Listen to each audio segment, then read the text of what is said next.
Welcome back to the show, everyone. Of course, we mentioned off the top of the show, and everyone knows this, it's back to school time, university especially, and it can be a little bit expensive. Very much so, which is why we brought in a couple pros to tell you how you can save some money. Robin and Andrea are a couple of the smart cookies to tell us more. How are you both? Hey guys, how are you? So what are we talking about today?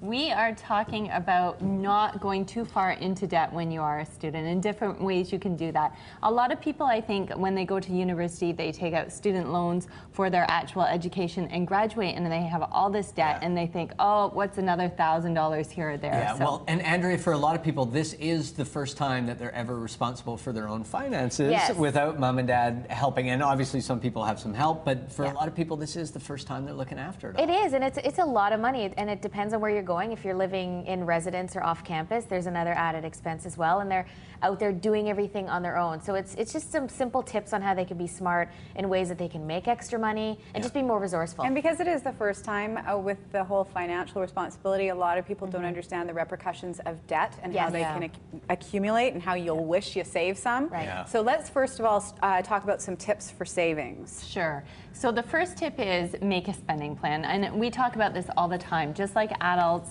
and even more so, youth usually go into this without a plan. So they spend all this time planning their courses. Look at how much beer I can buy! We're saying spend as much time making a budget and then stick to it. And we use a program called Mint.com online, and you can go in there, hook it up to your banking information, and it will send you reminders if you're going over in certain categories. Yeah, this is the one that'll send you the updates, right? It's awesome, and it's great for students. It holds them accountable. And in this digital age where you have access to apps on your phones and iPads and computers and everything like that. So can you set up a budget within that? Like actual, you know, this is for food, this is for entertainment, this is for everything else, well, and it'll...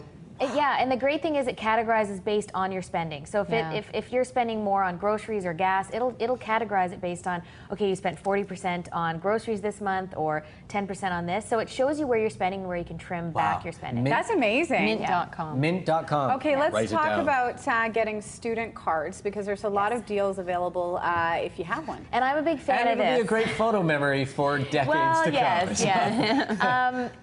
Student cards are the golden ticket, honestly.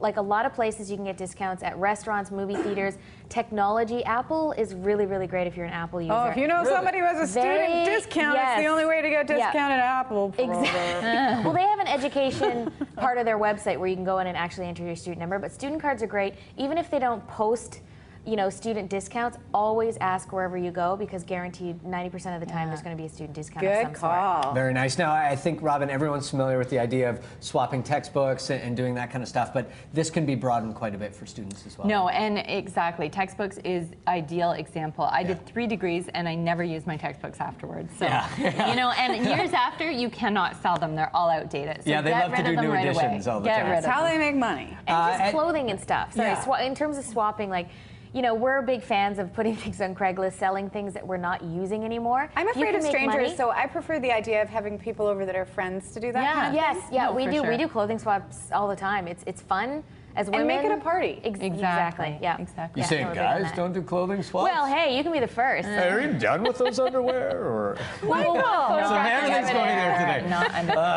Okay, how about looking for work? It's not something you usually plan for when you're about to graduate from school, but if you think ahead, it can make your life so much easier. Where are some of the good places to look for jobs? Well, on your campus. They typically pay a little more than if you were to go and get a job elsewhere, whether it's working at the student union building or in the restaurant or at the bookstore. Be resourceful. Go to your student union building and find out what jobs are available, what they pay. And tutoring too. If it's something you can fit in your schedule and you're good at a subject where you can tutor and make money, some people can make up to $25 an hour doing that. Yeah, and it's so few hours, right? Yeah, and we're obviously talking about you know, kids that are actually in school, not just post-grad and getting ready to actually leave university. But I mean, trying to figure out your hours would be complicated if you're going to a workplace that didn't understand that, right? No, exactly. You want to make sure you're not, you know, missing class to work. So you have to be really careful about it. But a lot of jobs on campus typically pay more than if you were to go and they would understand. Exactly. They understand that's part of the game. They work with your schedule easier, so they're a bit more flexible. Now, getting scholarships, a lot of people don't think that they would be in a position to qualify for them, but it's surprising when you look into it how many different kinds of scholarships are available. Definitely. We suggest if you're part of a nonprofit, if you're a volunteer. If you've been a Little Brother in the past, I used to work for Big Brothers, and Little Brothers were eligible for scholarships. Often your parents' workplaces will have scholarships. Also, financial institutions such as HSBC Bank of Canada, they offer scholarships at over 30 of the universities or post-secondary institutions. Unbelievable. So sometimes it's just asking, right? I mean, Exactly, and sometimes it's just a short essay that you have to write and you qualify. Right, So. the skill testing question at the end. And Exactly. away you go. Well, and you can apply for ones that you didn't think you were applicable for. So it's always worth it because you never know. Even if it's $500 or $5,000. Why not? Makes a difference. Okay, you guys have an event coming up. What's going on?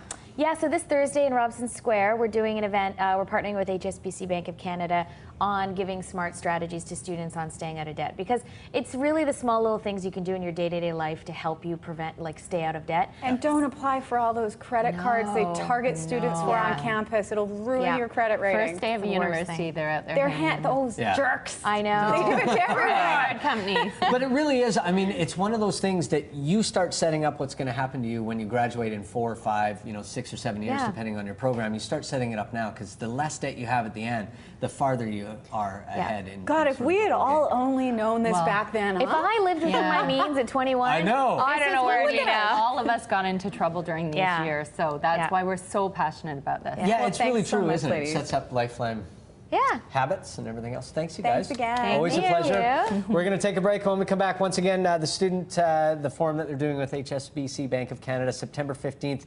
5:45 at Robson Square. Go down there and check Go it to the out. Cookies website to find out more information about all the great advice we were talking about today as well. Yeah, we're going to take